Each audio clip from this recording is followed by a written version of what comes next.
So two things. One is that there is no greater engine of change than the courage of your convictions.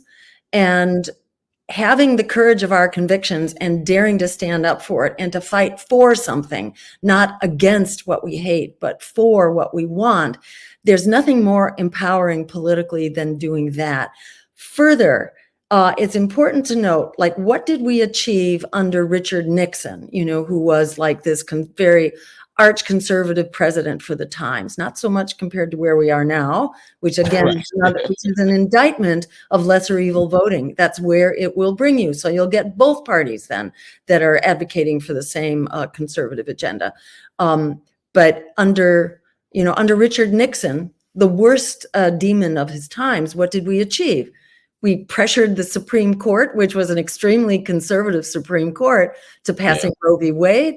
We achieved the Clean Air Act, the Clean Water Act, the Environmental Protection Agency. We brought the troops home from Vietnam because we were out there and unstoppable with the courage of our convictions. So I wouldn't let fear be your guide. The politics of fear has actually delivered everything that we were afraid of. All the reasons we were told that you couldn't vote for me in 2016, because you didn't want, the demonization of migrants. You didn't want the continuing collapse of our healthcare system. You didn't want lifelong student debt. You didn't want expanding wars. You didn't want the nuclear threat. That's what we've gotten. That's all of what we've gotten. And Joe Biden now has basically paralleled most of the Republicans' policies. He could have codified Roe when he had the numbers to do it in Congress, as Obama could have as well. And both of them said that was going, women's reproductive rights was their number one issue, and they would ensure that Roe got codified as the first thing when they got elected. And Obama had 2 houses of Congress for his first. Was that political cowardice, or was that short-sightedness? Was that just? I mean, I often thought with Obama in particular that he underestimated the nature of the threat. I think a lot of us on the so-called left didn't fully appreciate how organized the right was, how they were willing to play a long game to get Roe v. Wade overturned at a moment where we thought that was a dead matter, as it were. I mean, are we not appreciating just how dangerous the moment is from the right?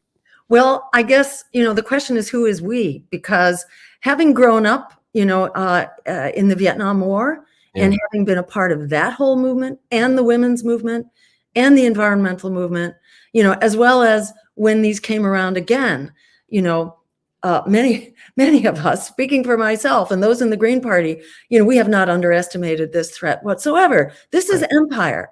This is empire and oligarchy and fascism. They go hand in hand, and they have waxed and waned, but for the most part, they have just steadily increased. And I think anyone who really takes a really frank look at history and historic trends, it's very clear where we've been going for quite some time, that empire, empire doesn't back off. And the genocide that we're looking at in Gaza is really the ultimate expression of empire. And there's no pushing back on it without also pushing back against empire, which, by the way, is costing the average American household $12,000 this year alone to sponsor the endless war machine. And its cost, it now usurps half of the congressional budget. It's been $50,000 since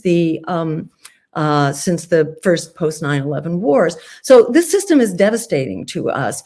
And, Joe Biden has been wedded to all of this for his whole career. So it's not like this is new. This is exactly where the Democrats are going for a long time. And it's not a coincidence that the Democratic Party and the Republicans, for that matter, have delivered 2 zombie candidates. They do not have living, breathing parties. They are not in touch. They're really imposter parties. They're storefront parties sponsored by corporate America. These are not real political parties. You have to go to the grassroots to actually get to real political parties. So this is just a pack of nonsense that's being perpetrated in order to maintain really the economic elites. Is the bottom line. We have a political elite that is wedded to the economic elite, and they are doubling down. And it is really critical for us to fight back.